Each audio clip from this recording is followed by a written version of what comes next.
로마서 13장은 하나님이 일하시는 그 구체적인 방법, 틀을 소개하고 거기에 순종할 것을 요구하는 장입니다. 위에 있는 권세에 복종하라 이렇게 됐죠. 이 당시는 유대인들이 로마의 지배를 받고 있었을 때라는 걸 기억하셔야 됩니다. 민족적으로나 신앙적으로나 항복할 수 없는 피지배하에 있는 억울하고 특별히 종교적으로는 유일신 하나님을 믿는 백성들이 말도 안 되는 많은 우상들을 섬겨야 하는 나라에 묶여 있다는 것은 이해가 되지도 않고 용납할 수 없는 상황에 이 말씀이 주어집니다. 이것은 종종 신자들이 자기가 사는 시대의 정권, 당시의 정부와 어떤 관계를 가져야 되는가 하는 데에서도 자주 논란이 되는 대목이기도 합니다. 제가 이해하는 로마서 전체의 가르침에 비교해 보면 위에 있는 권세라는 것은 컨텍스트를 가르치는 것으로 보입니다. 컨텍스트란 지난주 설교 내용부터 제가 입에 올리기 시작을 하고 원래 전문적인 용어로는 문맥, 정황이라는 뜻입니다. 저는 그것을 물론 문맥으로도 정황으로도 당연히 이해해야겠고 조금 더 넓혀서 적당한 한국말이 아직 없기 때문에 이 컨텍스트라는 말로 배경, 무대, 틀, 그릇 같은 말을 다 포함해서 컨텍스트라는 말을 쓰고 있습니다. 대비하고 싶은, 비교하고 싶은 개념이 텍스트이기 때문입니다. 텍스트는 본문이죠. 여기서 컨텍스트라는 것은 이런 뜻입니다. 우리가 살고 있는 자신의 시대에서 정권은 뭐냐? 그때 사회 질서와 가치들은 뭐냐? 그러면 우리 이해하기 좋게 부모라고 생각합니다. 부모에게 복종해라 하는 것은 우리 권력에 복종해라와는 사뭇 다르게 들리시지 않습니까? 부모에게 복종해라 그러면 누가 반발하겠습니까? 그런 의미라고 보고 있죠. 부모는 꼭 다 마음에 들지만은 않습니다. 모든 것을 다 해주지만은 않았지만 부모는 굉장히 큰 것입니다. 낳아줬고 물론 반대하겠죠.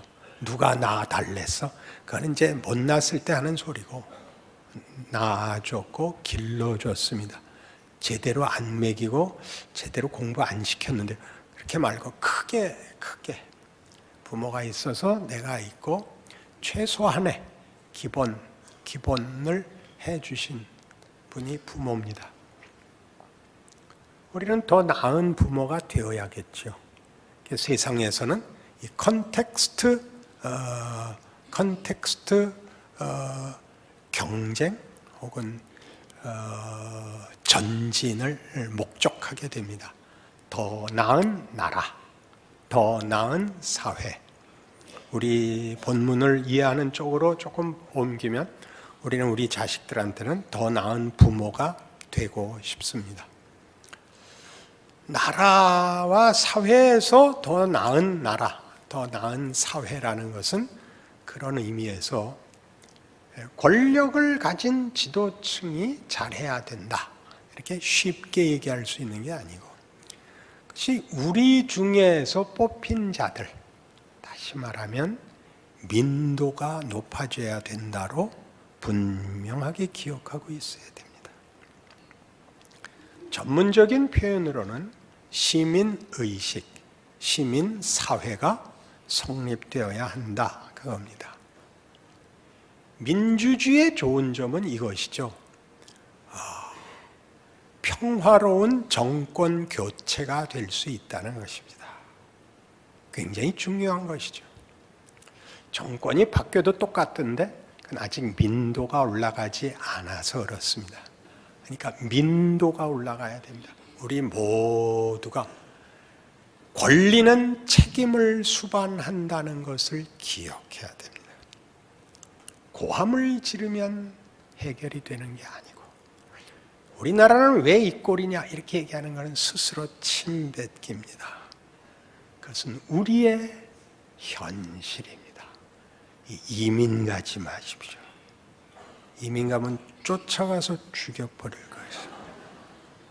이 나라를 지키시고 망신을 함께 당하십시오.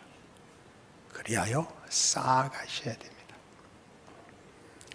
이건 당연히 서론입니다. 나라 얘기하려고 꺼낸 게 아니라 그것이 기독교인에게는 어떻게 적용되는가 하는 것이죠. 예수님은 이 컨텍스트 속에 들어오십니다. 지금 우리나라, 우리 지금 현실에서 당황스러운, 부끄러운, 실망스러운 현실 속에 있듯이 예수는 당시에 가장 나쁜 컨텍스트 속에 들어오십니다. 서론에 얘기한 것 같이 유대인으로 태어납니다. 피식민 계급의 한 사람으로 들어오시죠. 이스라엘은 바벨론 포로에서 돌아와 400년간 아무런 지도자가, 영적 지도자가 나서지 않고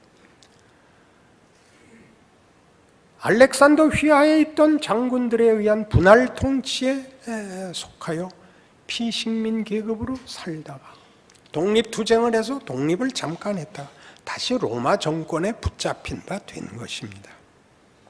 그러면서 나라는 여러 갈래로 분열되지요. 현실적인 세력과 손을 잡는 그룹들이, 지도자 그룹들이, 정치가 그렇게 흘러가서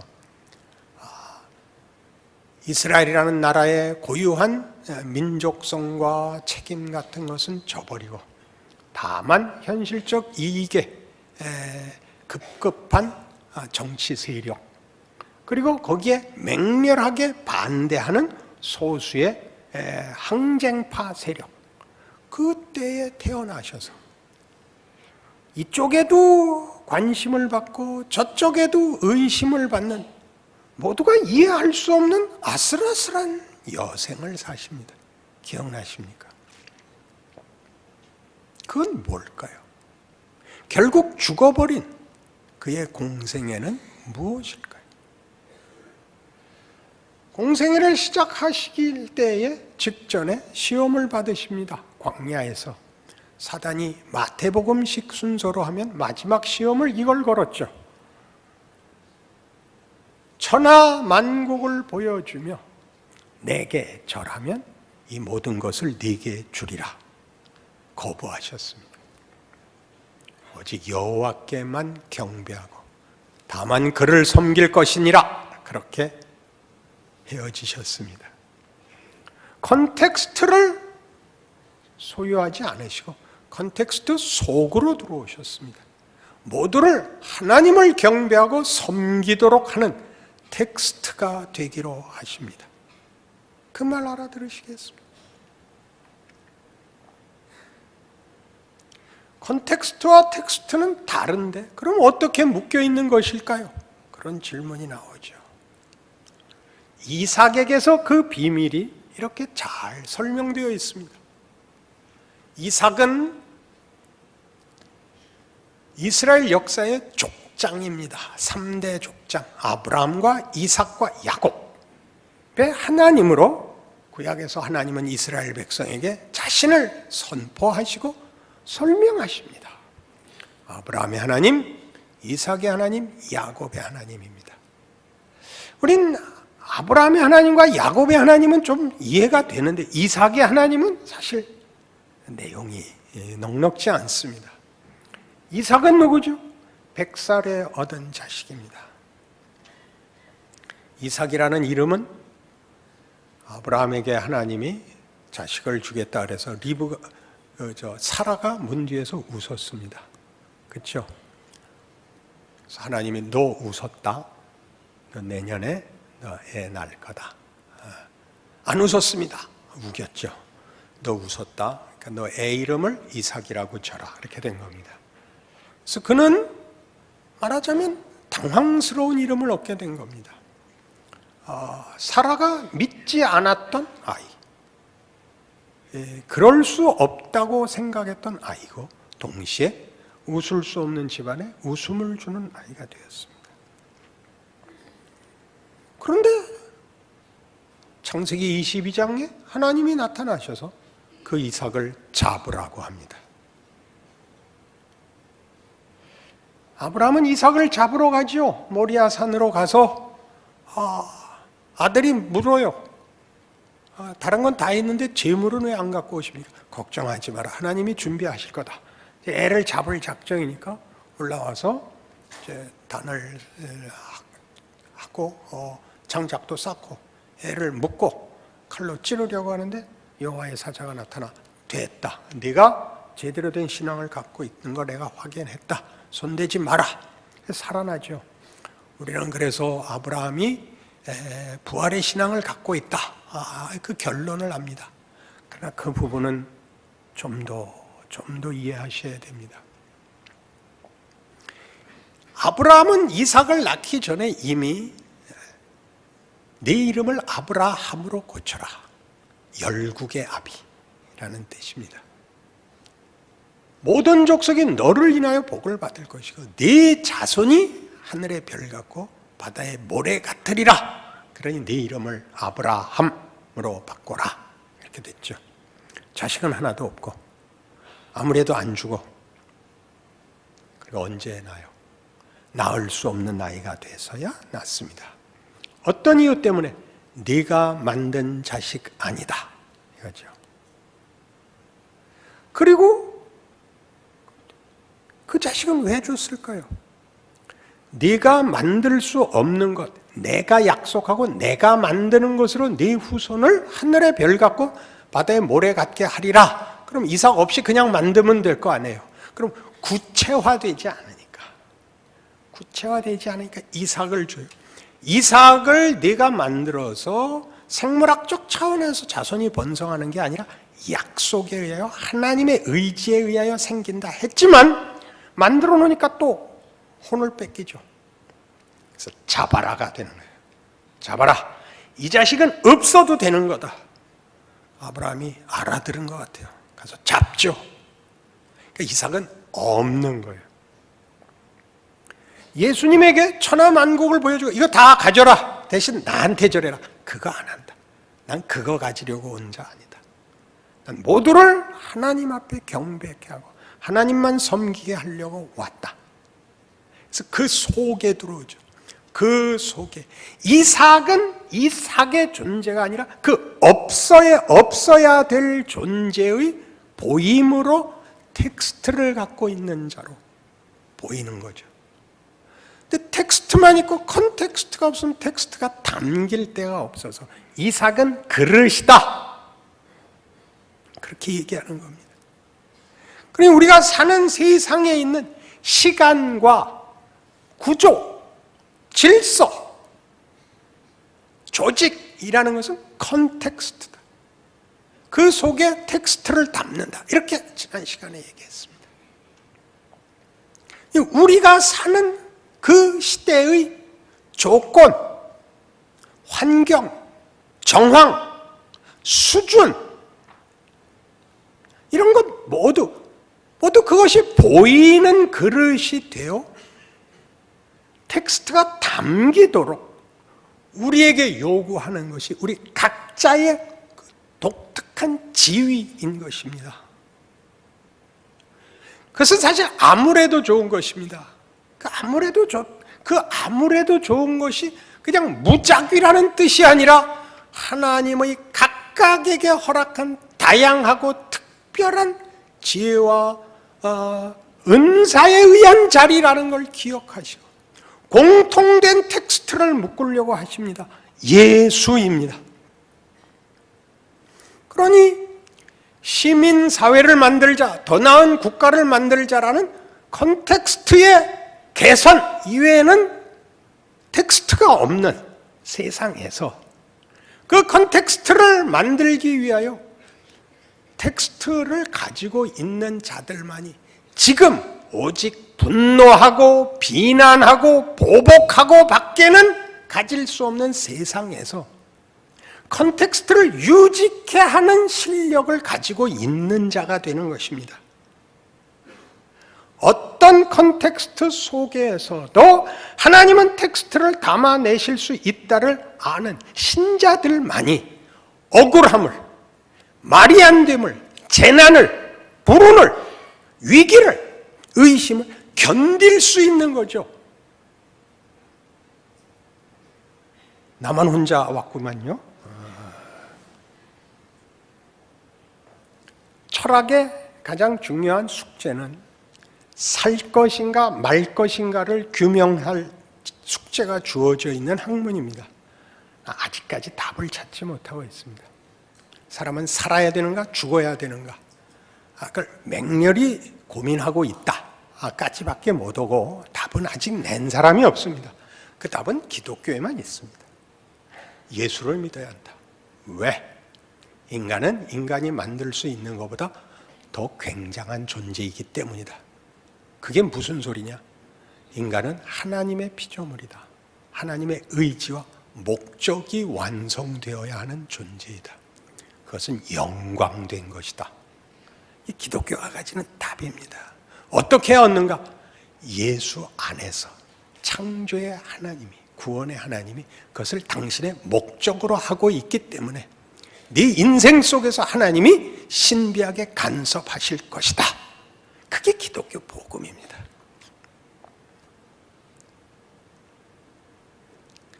살 것이냐 죽을 것이냐에서 살 이유를 찾지 못하면 죽어야 맞습니다. 사는 건 고난의 연장일 뿐이고 모두에게 짐이 될 뿐이니까 죽어야 마땅합니다. 살아야겠다고 답을 찾았으면 살 이유를, 그리고 본인이 가지고 있는 살 이유와 목적을 매일의 삶 속에 채우시고 그 방향으로 연결하셔야 됩니다. 안 그렇습니까?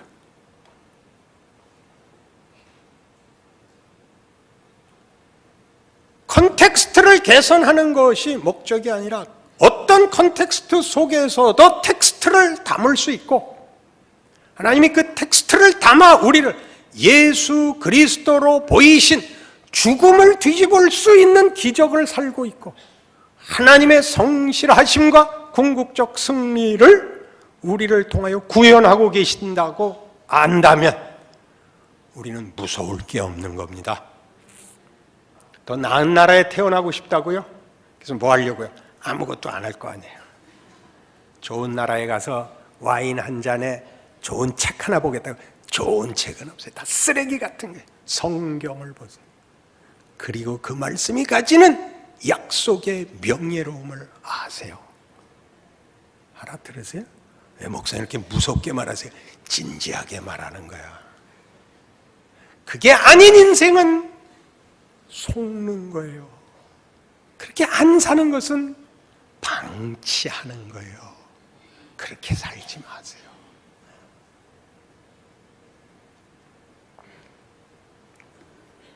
요셉을 보세요. 컨텍스트 속에서 하나님이 뭘 만드는가 보세요. 어떻게 텍스트가 들어왔는가를 이스라엘의 역사를 간략히 보면 이렇게 거대하게 드러나요. 요셉이 팔려요. 요셉은 왜 팔리죠? 야곱이 마누라 넷에 애가 12이거든요. 오죽했겠어요. 딸 이름은 안 나왔어요. 그니 적어도 한 30명 됐을 거 아니에요. 이복 형제 자매예요. 보통 많은 시샘이 있었겠어요? 거기에 요셉은 편애를 받아요. 다 꼴보기 싫었겠죠. 팔아먹었잖아요. 요셉은 얼마나 철이 없었나? 지가 꾼 꿈 얘기도 해요.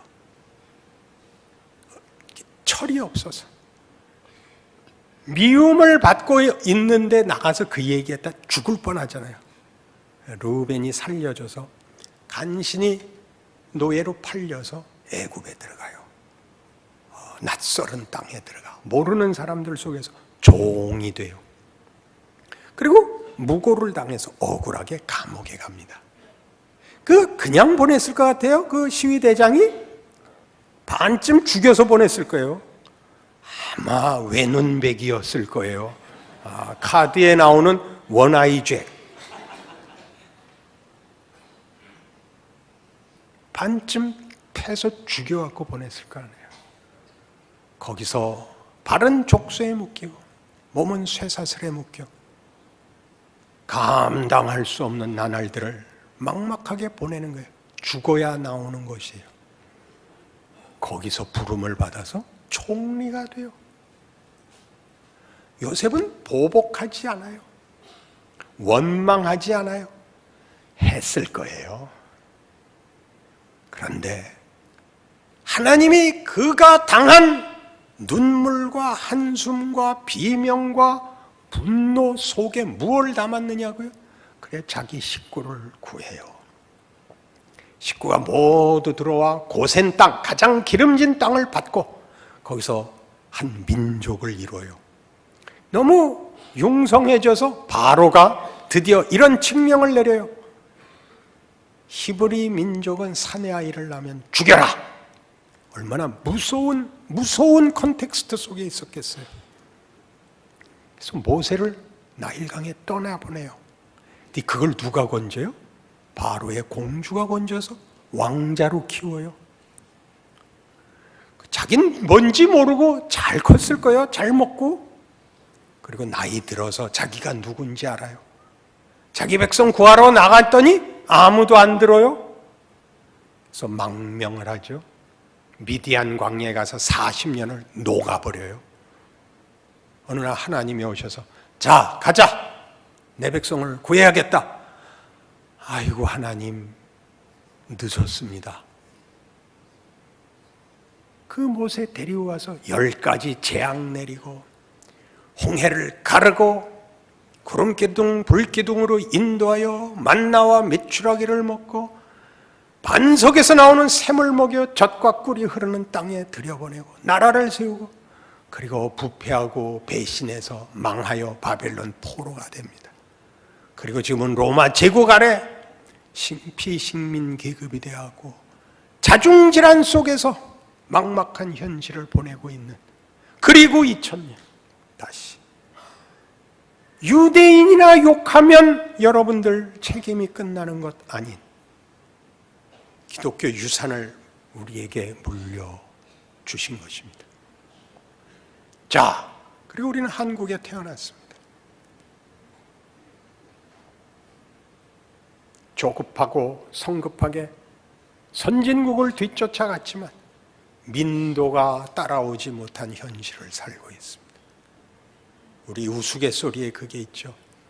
어느 배가 난파하여 구명정에 탔는데 탈 수 있는 사람은 적고 사람은 많아서 자원하여 누가 포기해달라. 자, 그 예화에서도 희한하게 영국 놈들이 제일 잘난 놈으로 나와요. 대영제국 만세. 그리고 한 놈이 물속에 팍 뛰어들더래요.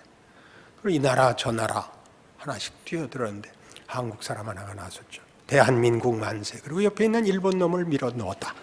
이게 아시죠? 잘 아시죠? 거기에 자조가 있는 거 아세요? 대한민국으로는 자랑할 게 없어요. 일본 놈 미는 보복 외에는 아직 담을 게 없어요. 아세요? 그 나라 국민으로 같이 죽는 거예요. 진실이라는 것은 초시간적 개념이 아니고 시간 속에서 만들고 반성하고 덧입히는 구체적인 것이에요. 우리가 욕먹고 후회하고 그렇게 죽고 누적되어 디디고 넘어갈 수 있게 해야 돼요. 우리가 몸담고 살고 있는 우리의 컨텍스트예요. 그렇지만 우리는 텍스트를 갖고 있으니까 이걸 감수할 수 있는 거예요. 이걸 감수해내지 못하면 기독교라는 말 입 밖에 낼 수가 없어요. 세리는 당시에 어떤 존재였을까요? 기생충 같은 존재였겠죠. 로마의 정부 관리가 되어 자기 백성들의 고혈을 빼내는 자였겠죠. 본인이 피치 못할 사정으로 그랬는지 원래 나쁜 놈이라 그랬는지는 상관할 거 없어요. 그걸 하는 일과 그 꼴을 보는 자, 양자가 다 그 현실을 극복해야 되는 거예요. 컨텍스트를 받고 극복하는 게 아니라 그 현실을 살아. 모두에게서 텍스트를 담아야 돼요. 우린 복음서에서 세리 마태의 회심을 봐요. 그의 회심은 그가 세리였었기 때문에 더욱 빛나죠. 세리일 수밖에 없었던 유대인으로서 세리가 되는 그 있을 수 없는 현실을 살아온 것이 역사적 사실이었던 것처럼 그의 구원이 역사적 사실로 부각되죠. 분명해지죠. 커지죠. 컨텍스트가 훌륭해야 텍스트가 멋있어지는 것 아닌 것은 예수님의 천국 비유에도 나옵니다. 천국은 마치 밭에 감추인 보화와 같다. 지나가는 모든 이가 저게 보물일 리가 없다. 밭에 널려 있습니까? 그러나 그건 보석이었습니다. 밭에 갖다 버려서 쓰레기인 줄 알았죠. 여러분의 지위, 현실을 납득하셔야 됩니다. 그것으로 하나님이 일하신다는 걸 알지 못합니다. 기독교라는 이름으로 고함밖에 지를 것이 없고 원망밖에 할 게 없습니다. 그렇게 살지 마십시오. 우리가 얼마나 굉장한 시대, 굉장한 일에 묶여 하나님이 일하시는 손길이요, 현존하는 구체적 하나님의 개입인가를 이해하시는 여러분의 인생을 사십시오. 그렇지요. 아멘이 옳시다. 예수님이 그리하신 것처럼 의심과 무지와 배신과 조롱과 헛된 기대 속에 자신의 길을 걸어야 했던 것처럼, 그리고 그것이 인류 모두를 위한 역사의 궁극적 완성을 위한 길이었다는 것 기억하시는 여러분 각자의 인생, 존재 같이 믿음이 되시기를 바랍니다. 아멘. 기도하십시다. 하나님 아버지 은혜를 감사합니다. 우리가 당하고 있는 현실은 우리를 절벽으로 내몰고 있습니다. 조용히 가서 짓눌려 죽어야 됩니다. 하나님은 그 속에서도 일하실 수 있기 때문입니다. 죽음이 우리를 어찌할 수 없고 안심이나 평안함이라는 이름으로 우리의 책임을 벗어날 수 없습니다. 우리가 지고 있는, 살고 있는 현실은 하나님이 일하시는 우리 시대의 십자가의 길이고 성육신의 신비입니다. 그 삶을 사는 우리 모든 믿음의 식구들 되게 하셔서 우리 시대가 죽어 싸매고 짊어져 간 짐들이 마침내 커다란 승리로 돌아오는 우리의 인생과 우리의 시대가 되도록 예수를 믿는 믿음의 힘과 기쁨과 소망을 주시옵소서. 예수님 이름으로 기도합니다.